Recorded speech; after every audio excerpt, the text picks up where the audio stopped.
sua mão. Deus Todo-Poderoso, bom é estar neste lugar. Bom é estar aqui, Senhor, porque o grande homenageado está aqui. Tudo que foi cantado, todo amém, toda a glória a Deus, foi dado ao grande, santo e poderoso e bendito Jesus Cristo. Como fomos ensinados pelo teu profeta, que tu és o motivo do nosso falar, do nosso ouvir, do nosso andar, do nosso cantar. Tu és o tema da Bíblia, Pai. E se lermos alguma parte da Bíblia e não conseguirmos ver o Senhor, temos que ler novamente, porque tu és a própria palavra. Muito obrigado por estar presente e nos proporcionar esta alegria. E obrigado por trazer cada vida ao nosso meio. Permita que nenhum deles saiam daqui como entraram, mas que voltem mais e mais abençoados pelo Senhor, crescidos no amor e na graça de nosso Senhor Jesus Cristo. Vivifica a tua palavra para nós, como também todos esses pedidos que estão sendo representados por esta mão no alto. Permita, meu Deus, que o Senhor ouça dos altos céus, cure as suas enfermidades, liberta das suas opressões, liberta-os das suas tribulações, ou ajude eles a passá-lo. Se alguém aqui tem que entrar na fornalha, não deixe eles entrar só, Senhor. Esteja com eles lá dentro. Se alguém aqui tem que enfrentar leões ferozes, manda o teu anjo na cova, para que eles se sintam à vontade e encorajados a enfrentar. Se algum de nós temos que ir até para a prisão, não tem problema, mas envia o mesmo Espírito que Paulo e Silas tinham, Senhor, e revolucione aquele lugar. Aonde nós formos, nós precisamos que o Senhor esteja conosco, mas faça a vitória ser alcançada por cada uma destas vidas e por cada um dos seus pedidos, em nome de Jesus Cristo. Amém. Graças a Deus. Irmãos, o tempo passa tão rápido. Vamos abrir rapidamente a Bíblia aqui no primeiro livro de Reis.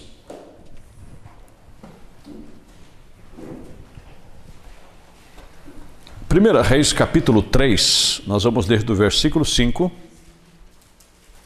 a seguir, até o verso 15, depois nós vamos ler Tiago também, capítulo 1. Ah, Deus maravilhoso. Lá em Prudente nós temos um costume de que toda vez que os irmãos cantam, que nós nos alegramos, nós aplaudimos ao Senhor. Amém. E se vocês quiserem fazer aqui também, não é tradição não, mas fique à vontade. Amém. Porque é a maneira de você expressar a sua alegria, né? Amém. Louvai o Senhor com as palmas, diz a Bíblia Sagrada. Amém. Então eles louvou com a voz, aí quando eles acabam de louvar e você se alegrou, e você louva do seu jeito. Isso é bom. Amém. Você não está aplaudindo a pessoa, você está aplaudindo o homenageado, que é Cristo Jesus, não é? Amém? E em Gibeão apareceu o Senhor a Salomão de noite em sonhos e disse-lhe Deus: pede o que quiseres que te dê. Olha que responsabilidade. E disse Salomão: de grande beneficência usaste tu com teu servo Davi, meu pai, como também ele andou contigo em verdade e em justiça, e em retidão de coração perante a tua face, e guardaste-lhe em grande beneficência, e lhe deste um filho que se assentasse no seu trono, como se vê nesse dia. Agora um homem dialogando com Deus. Agora, pois, ó Senhor, meu Deus, tu fizeste reinar o teu servo em teu lugar de Davi, meu pai, e eu sou ainda menino pequeno, nem sei como sair nem entrar. Humilhai-vos debaixo das potentes mãos de Deus. Amém. Eu não sei nem como sair, nem como entrar. E teu servo está no meio do teu povo, que elegeste, povo grande, que nem se pode contar nem numerar pela sua multidão. A teu servo, pois, dá um coração entendido, para julgar o teu povo, para que prudentemente discirna entre o bem e o mal. Porque quem poderia julgar a este teu tão grande povo? Agora veja bem, Deus disse, pede, e ele pediu. E o que ele pediu, diz a Bíblia, e esta palavra pareceu boa aos olhos do Senhor. de que Salomão pediste essa coisa.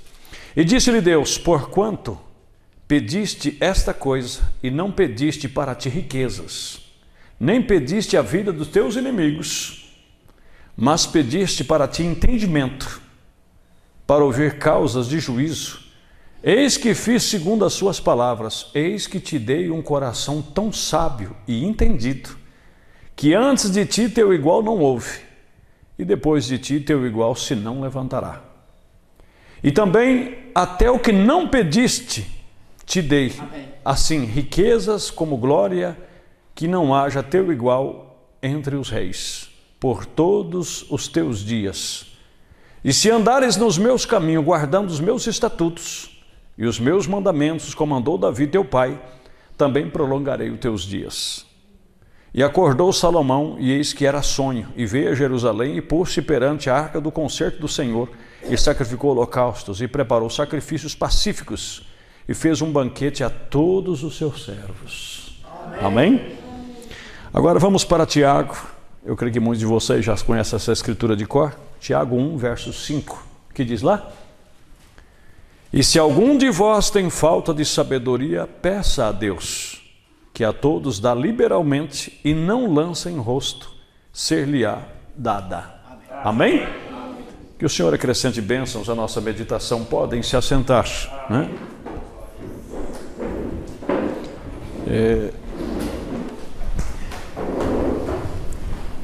Meus queridos, ontem, além prudente, eu creio que já está no YouTube, alguns de vocês podem já ter visto a pregação, se vocês acompanham. Nós falamos sobre livre-arbítrio e predestinação, que é a única maneira de entender, né, isso que parece um paradoxo, uma contradição entre livre-arbítrio e predestinação, é nós entendermos o programa de Deus. Quando nós captamos o programa de Deus para o tempo em que nós vivemos, aí você vai entender que não há injustiça da parte de Deus quando Ele fez um para honra e outro para desonra. Entendeu? E que mesmo os vasos de desonra, Deus suportou com muito mais paciência, porque a vontade de Deus é que todos se salvem. É que todos venham ao conhecimento da verdade e se salvem. Mas infelizmente essas pessoas não conseguem. Agora, não conseguem por quê? Porque eles querem que Deus se enquadre dentro dos seus planos, quando é o inverso. É nós que temos que nos enquadrar dentro dos planos de Deus. Amém. É nós que temos que se enquadrar. E tomamos como base Abel e Caim. Você pode ver que quem ofereceu o primeiro sacrifício foi Caim. Mas Caim ofereceu segundo a sua concepção humana, enquanto que Abel, por fé. E fé é revelação. E ele não recebeu esta fé sem fazer como fez Salomão, sem primeiro pedir. Porque Efésios capítulo 2 diz que somos salvos pela fé, isto pela graça, isto pela fé. E isto não vem de vós. É um dom de Deus. E aí, repetindo, Tiago capítulo 1, verso 17, que toda boa dádiva e todo dom perfeito vem do alto. Ou seja, por certo, como eles fizeram o altar, eles eram adoradores. Abel antes orou e disse: o que eu te ofereço, Senhor, para que o Senhor possa se agradar? Irmãos, como eu disse até para os irmãos, eu creio que elas fizeram isto, e você também que canta, um conselho: antes de você tem um dom que Deus te deu, e quando Deus te dá um dom, isso não é para você. Amém. Isso é para edificar o corpo de Cristo. Amém. E então antes, como diz o Salmo 50, que o louvor é o sacrifício dos nossos lábios. Então antes de você fazer esse sacrifício, como Abel foi fazer o seu sacrifício, dizer primeiramente a Deus: Senhor, o que o Senhor quer que eu ofereça nesta noite? Amém. E aí Deus vem por fé e te ministra. E fé é o firme fundamento das coisas que se espera e a prova do que não vê. Como foi cantado aqui, você não viu, você não sentiu com o tato, mas você sentiu com a sua alma aquele toque. Como eu, quando vou pregar, para mim estar pregando o que eu estou pregando, eu passei o dia trabalhando na minha ocupação secular, fazendo as minhas obrigaçãozinhas no meu pedacinho de chão, mas em espírito de Senhor, hoje tem culto em Cambé. Por certo, teus filhos oraram. Então, por favor, me canaliza dentro das suas necessidades e dentro do que é a vontade do Senhor para eles ouvir nesta noite. E aí me veio isso. Amém? E aí me veio isso ao coração, que é preciso sabedoria de Deus para nós estarmos dentro da vontade de Deus. Louvado é o nome de Jesus. Às vezes eu falo um pouco meio alto, é para soltar um pouco a pressão, né? Mas não é como as crianças às vezes falam para a mãe, né? O pastor está bravo, estava bravo hoje, né, mãe? Não é que o pastor estava bravo, né? Aí outros falam assim, pastor, estava hoje. Que pastor? Coitado do pastor, né? Mas vocês entendem, não entendem? Já vou ler aqui algumas referências do que o profeta disse, mas vamos continuando nisso porque é maravilhoso. Então, Salomão, olha para você ver, ele ainda era um rapaz novo, ele se colocou como uma criança, mas ele não era uma criança, ele já era homem de maior de idade. Mas isso nos faz lembrar de Marcos capítulo 10, quem não se fizer como uma criança de maneira nenhuma entrará no reino dos céus. Então nós temos que se fazer diante de Deus como se fosse uma criança olhando para um Pai poderoso. Eu sou ainda uma criança. E quem sou eu? Quem sou eu para poder entrar e sair no meio desse teu povo tão numeroso? Por certo, ele era muito querido do seu pai. Às vezes ele via seu pai sentado naquele trono de marfim, que era o trono de Davi, e vendo aquelas causas chegando, aquelas dificuldades chegando, e vendo o velho pai coçando a barba branca, ele falava, meu Deus, que posição difícil. E quando o quinhão caiu sobre ele, ele bambeou as pernas e disse, e Deus o conhecendo, apareceu para ele em sonho e disse, ó, pede o que você quer. Amém. E Deus conhece também o seu coração. Amém. Como conhecia o coração daquela viúva, que o profeta estava na sua casa, os visitando, e eles tinham caçado um coelho e estava esperando ela preparar o coelho para o almoço. E conversa de cristão, ele contando da experiência de que quando Deus disse, quantos esquilos você precisa? Ele disse, eu preciso de 3. Ele disse, então fala onde eles devem aparecer e eles irão aparecer. Amém. E ele falou tão, matou os esquilos, né? E ele contando daquela experiência, e a irmã ali em volta, fazendo os afazeres e atenta. Ela suspirou fundo. Ele disse, irmão Brana, eu creio. Amém. De todo o meu coração nisso. Amém. Que isso é a verdade. Ah, mas como aquilo agradou a Deus. Canalizou ali. Desceu a presença de Deus, todo mundo se arrepiou, uns começou a chorar, outro tirou o chapéu. Irmã Brana se levantou e disse, irmã, o Deus que me falou sobre os esquilos acaba de manifestar aqui agora. Agora, nesse exato momento.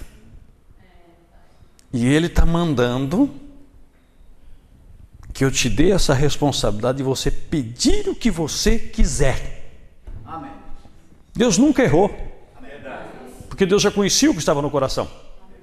Você sabia que a Bíblia diz em Romanos capítulo 8 que às vezes nós nem sabemos o que pedir, é o Espírito de Deus que entra em contato com o nosso espírito e intercede por nós?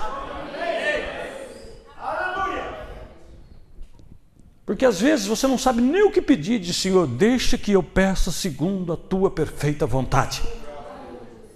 Não é verdade?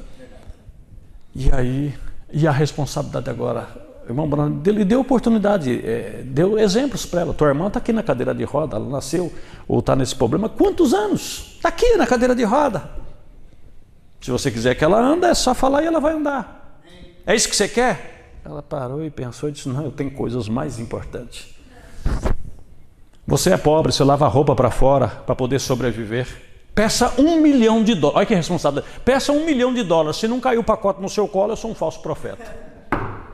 Amém. Ah, meus irmãos, se essa oportunidade aparecesse para os crentes que fazem campanha da prosperidade.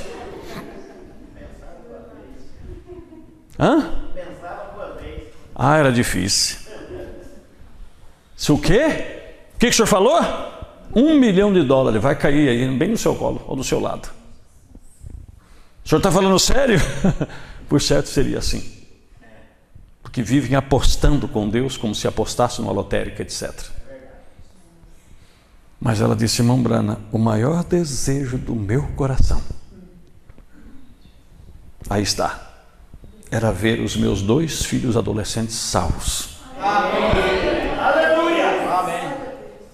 Se ela pedisse para sua irmã levantar, olha a sabedoria de Deus, uma simples senhora do campo. Se ela pedisse a cura da sua irmã, por certo hoje ela estaria sepultada. É ou não é? Se pedisse $1 milhão, ela tinha vivido, quem sabe, mais 20 ou 25, 30 anos de vida com $1 milhão, compararia a própria fazenda que eles trabalhavam e tal, mas e depois? Deixaria para os filhos brigar. Porque herança, não estou querendo, os irmãos me perdoem, mas essa é uma realidade que nós temos que encarar. Geralmente quando fica herança, dá problema. Não é verdade? Porque dinheiro é bom, mas só para suprir as nossas necessidades. Mas o amor por ele, 1 Timóteo 6,10, é a raiz de todas a espécie de males. Não é verdade? Mas ela disse: olha, esse é o que eu queria. Porque a salvação dos filhos dela é pela eternidade. E o profeta depois dizendo, na outra mensagem que eu estava lendo recente agora, e no dia que aqueles 2 moços tinham sido batizados, falou: esses 2 moços que foram batizados hoje, que a mãe pediu pela sua salvação, foi a melhor coisa que ela pediu, porque eles entrarão na eternidade com isso. E ele disse: Deus conhecia que o que ela ia pedir era isso, e eles eram predestinados para aquela situação. E Deus jogou o seu programa ali dentro. Amém? Então, para nós pedirmos, e não apenas orar, nós podíamos ir muitas e muitas escrituras. Por exemplo, Tiago capítulo 4: pedi e não recebeis, porque pedis mal, para gastardes nos seus próprios deleites. E aí vem aquela palavra forte: adúlteros e adúlteras. Mas ele não estava falando de adultério físico, de relações extraconjugais, não estava falando disso. Ele estava falando concernente a coabitar com os sistemas do mundo.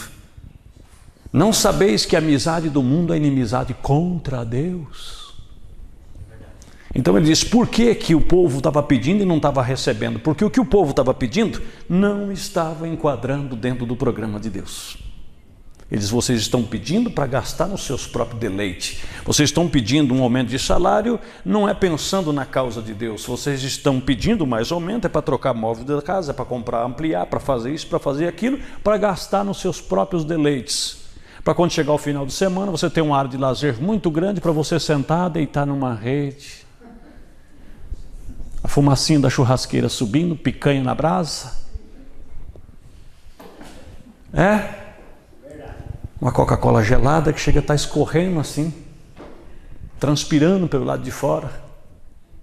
Aí liga para a amiga e para o amigo, ele chega e diz: nossa, que benção, vocês estão abençoados. Somos servos de Deus. A maioria quer para isso, né? Vocês estão pedindo para gastar nos seus próprios deleites. Pedis maus e não recebeis, porque vocês pedem para isso.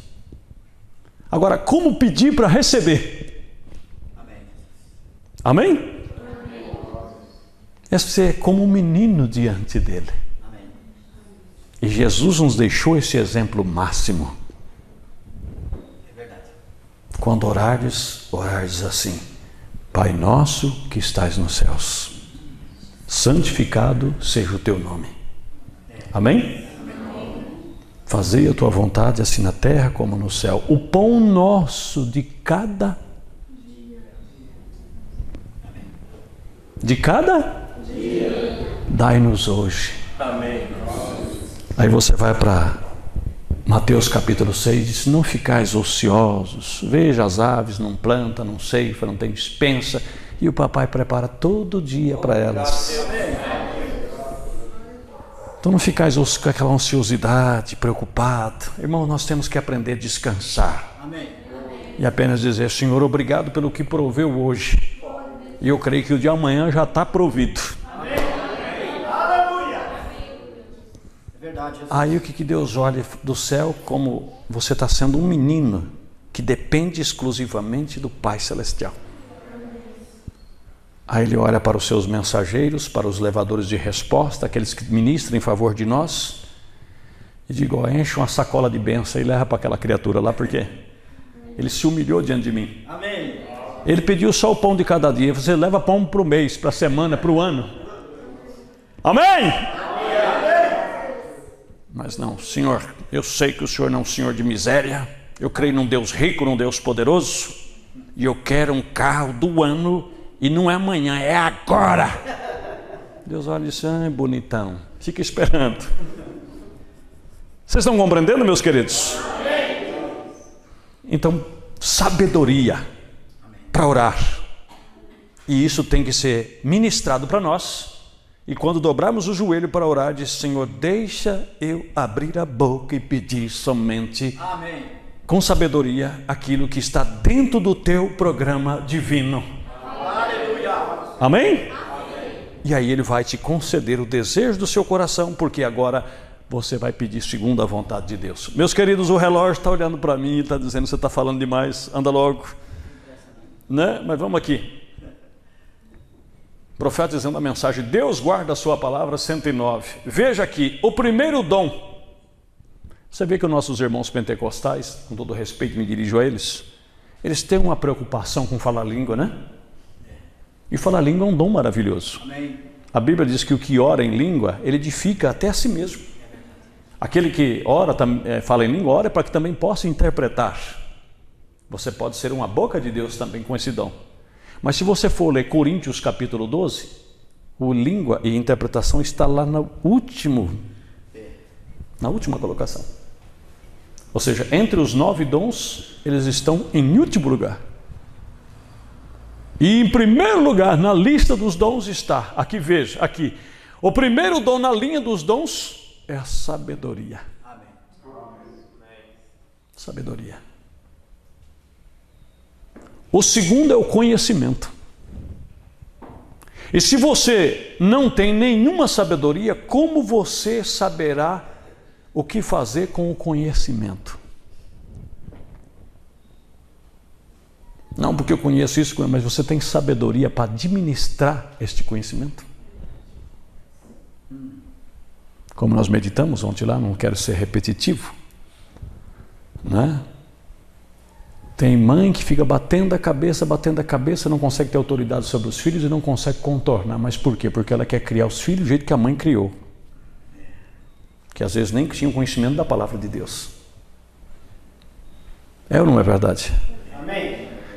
Mas se ela dobrasse o joelho e diga: Senhor, eu sou uma mãe e amo meus filhos, o Senhor sabe do amor de mãe, que o Senhor mesmo disse, que pode uma mãe esquecer de seu filho, assim não esquecerei eu de vocês. E o profeta diz na mensagem: o dia das mães, que depois do amor de Deus vem o amor de mãe, que é um amor sincero. Amém, minhas irmãs? Amém. Mas tem um detalhe,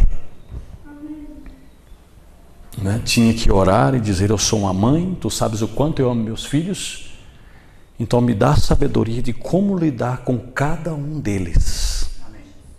Me dá autoridade e me dá sabedoria para lidar com essas crianças, para lidar com esse menino, para lidar com essa menina. Em outras palavras, me dá autoridade e senhorio sobre eles.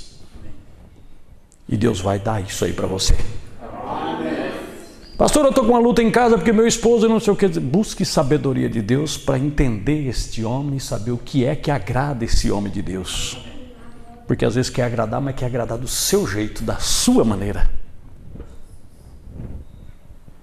Mas se pedir para Deus, Deus dá a sabedoria. Amém? Amém?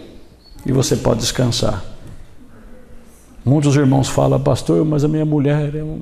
Oh, pastor, mas que tribulação. Se eu soubesse que era assim, não teria casado. Fica quietinho, não fala isso não. Você teria casado sim. Porque a Bíblia é clara em Coríntios capítulo 7. Todavia tereis tribulação. E eu queria vos poupar disso, mas ninguém quer ser poupado. Todo mundo quer tribulação, mesmo sabendo. É ou não é? Mas ora a Deus e fala, Senhor, a primeira coisa que Deus vai falar, ó, considere ela como um vaso mais fraco. Ou seja, você não pode considerar ela com a mesma sua estrutura, senão, porque eu faço isso, você, mas ela é mais fraca. Tem que ter uma tolerância aí. Amém. Outro detalhe, não vos irriteis contra elas. Aí, pastor, pega nós de calça curta. Como diz o ditado antigo. Porque você vai perguntar para um homem, que marido, quem nunca se irritou com a sua mulher? É difícil. Porque você sabe, ela tem mais paciência, ela tem mais tolerância. Eu quantas vezes, né, você sabe que a mulherada gosta de conversar, e você sai, você está com pressa, e chega lá e encontra a irmã fulana, e você coça a cabeça e já estou indo. Aí você senta mais um pouco e como não se irritar? Aí você pega o carro, quieto, calado, e quando chega no meio do caminho, diz, ó, de outra vez eu te deixo para trás. Sempre assim. Quando a Bíblia diz, não vos irriteis contra elas. Amém. Então tem que buscar sabedoria, porque este é o programa de Deus. Amém. Aí nós dizemos que estamos com tribulação em casa, mas porque já estamos fora do programa. E queremos que isso aqui enquadre com nós, quando é nós que temos que enquadrar aqui dentro. Amém. Vós, marido, amai as vossas mulheres como a si mesmo. E como o Senhor amou a igreja. Amém. Misericórdia. E vós, mulheres, sujeite-se aos seus maridos como se fosse...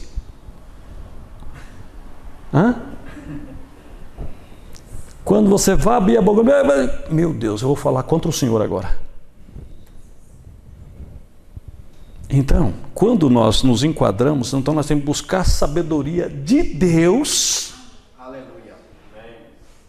E quando buscamos isto, nós ponhamos que nem Jó, a mão na boca, porque Jó estava com a sabedoria que eu vou te falar, falando do Orion, falando das 7 estrelas, falando da ursa, falando disso, falando daquilo, e sabedoria para lá, os amigos sabedoria para cá. Você lê o livro de Jó, você fica sabido. Os homens falam da vida botânica, eles falam da constelação, eles falam dos peixes do mar, eles falam de tudo. Olha, aquilo é uma sabedoria infindável. Mas quando Deus começou a falar, o Jó, que era o mais sabido, disse, ó, a minha mão está na boca e na boca vai ficar. Eu não vou falar mais nada. Porque a sabedoria de Deus é perfeita. Aleluia! Né? E quando entramos dentro deste programa, aí vou te falar para você. Mas deixa eu continuar aqui. E se você não tem nenhuma sabedoria, como você saberá o que fazer com o conhecimento? Procure as melhores coisas primeiro, a sabedoria. E se você não possui sabedoria, o que você pode fazer com o conhecimento, ou com falar em línguas, ou outras coisas? É necessária a sabedoria de Deus.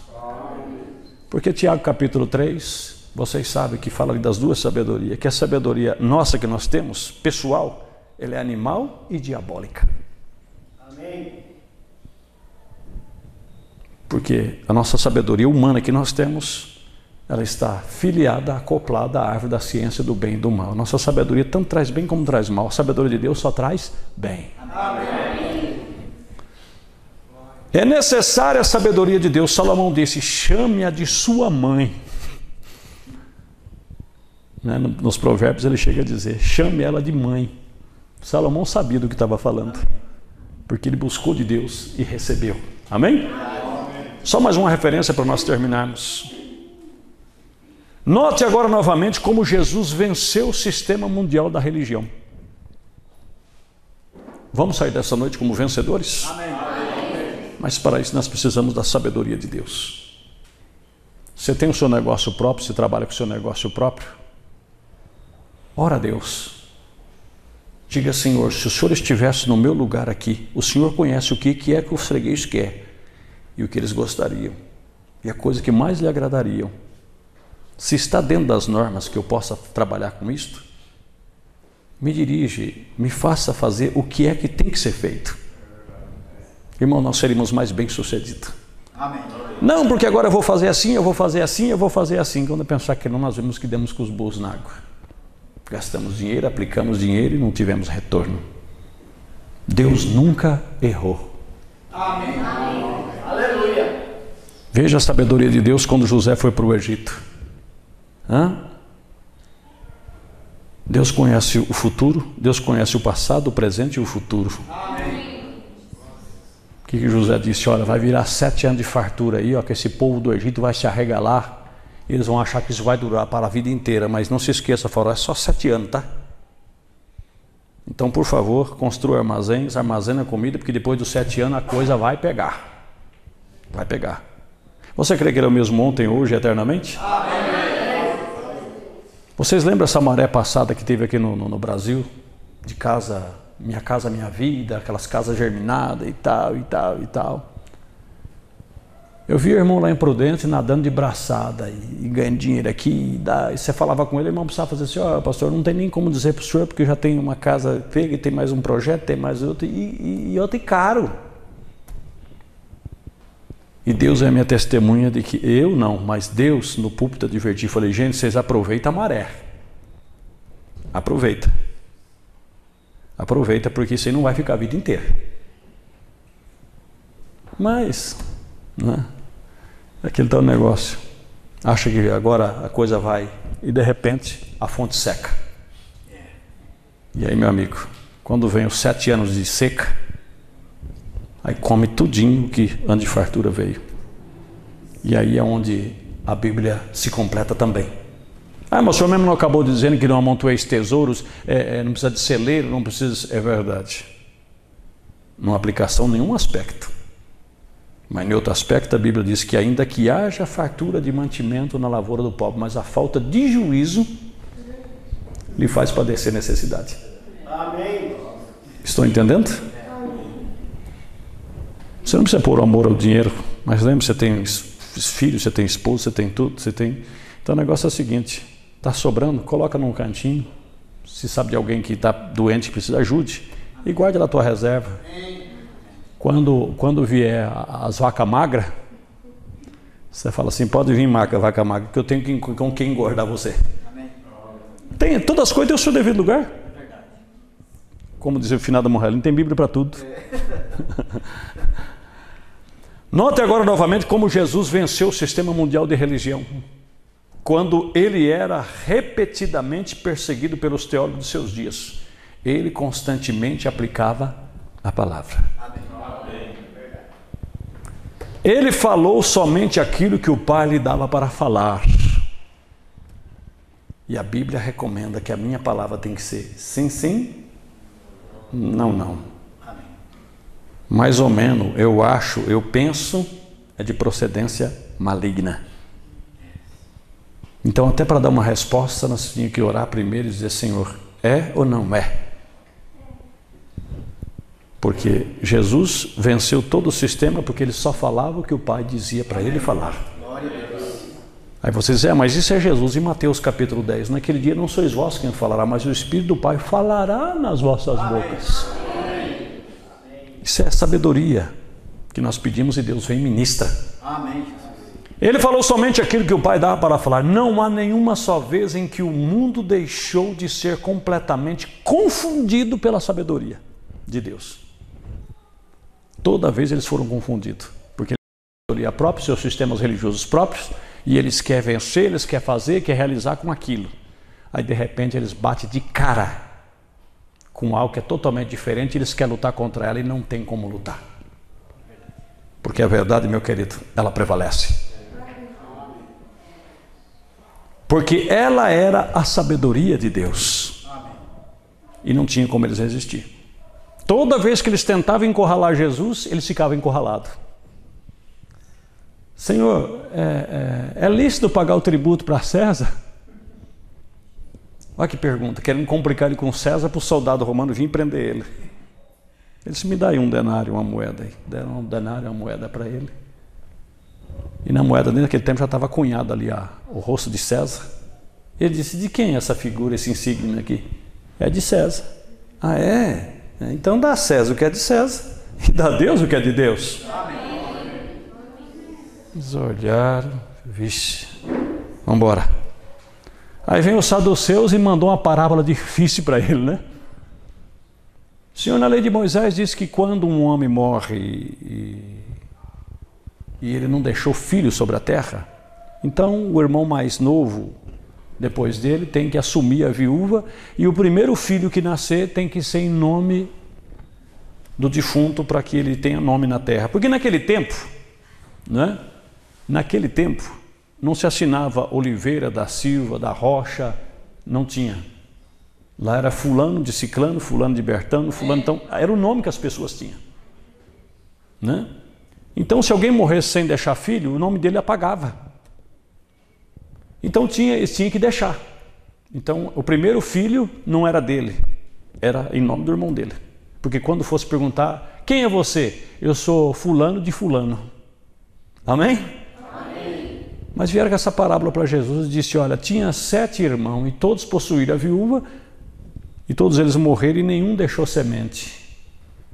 Lá na ressurreição, porque o saduceu não cria em ressurreição, lá na ressurreição, quando ressuscitar, todos eles foram o marido dela. Quem vai ser o marido dela? Visto que os 7 possuem, ele falou, vixe, agora eu quero ver. Certo, eles planejaram, né? Falou, vamos ver o Galileu, como é que ele se sai dessa. Irmãos, que tonteria. Não é verdade? Ele olhou e disse, nécios e tardio por não conhecer as Escrituras e nem o poder dela. No céu não se casa, nem se dão em casamento. Lá seremos como os anjos. Amém? Coçaram a cabeça, saíram e foram embora. Podíamos pegar muitos exemplos, mas por quê? Ele não falava por si mesmo. O Pai lhe dava o que lhe dizer. Era a sabedoria ministrada diretamente do Pai. Em sua própria vida pessoal, contendendo consigo mesmo. Esse é o problema, porque Jesus também era homem. Então ele tinha que contender consigo mesmo para sair da sua vontade, do que ele achava, para ficar com o que o Pai achava. Amém. E essa é a nossa luta. Porque às vezes nós queremos algo, queremos tanto aquilo, embora Deus diz não é, e nós dizemos não é. E aí contendemos com nós mesmos e terminamos às vezes sendo vencidos, quando na verdade nós devemos ficar com o que Deus diz. Amém, Jesus. Em sua própria vida pessoal, contendendo consigo mesmo, ele venceu pela obediência à palavra de Deus. Em Hebreus 5, 7 e 9 lemos, o qual nos dias da sua carne, oferecendo com grande clamor e lágrimas, orações e súplica o que podia livrar da morte, foi ouvido quanto ao que temia. Ainda que era filho, aprendeu a obediência por aquilo que padeceu, sendo ele consumado, veio a ser a causa de eterna salvação para todos os que lhe obedecem. O que foi ele obediente? A palavra de Deus. Amém? Esta é a fonte de sabedoria. Porque o fim obedece a Deus e teme ele e guarde a sua palavra, porque esse é o dever de todos os homens. Essa é a fonte de sabedoria, diz no livro de Provérbios. Vamos nos pôr de pé? Oremos. Deus Todo-Poderoso, ajude-nos, ó Pai. Somos seres mortais que às vezes ficamos raciocinando conosco mesmos, ficamos debatendo conosco mesmos, criamos dificuldades, temos dificuldade às vezes para pedir do Senhor alguma coisa, porque nós não queremos que aquilo seja mudado, quando na verdade às vezes precisa ser mudado. Pedimos a Tua misericórdia e pedimos que todavia não se faça a nossa, mas a Tua vontade. Tu nos deixaste o exemplo aqui, quando debateu-se consigo mesmo. Porque na verdade o lado físico, como o Senhor mesmo disse, a carne é fraca. O espírito estava preparado, mas a carne não queria morrer. Tanto que disse, se possível, passa de mim esse cálice. Mas todavia, não se faça a minha, mas a tua vontade. Isto era a sabedoria celestial. Porque a vontade de Deus é perfeita. E que essa sabedoria seja ministrada para nós, em todas as horas de dificuldade. Em nome de Jesus Cristo. Amém.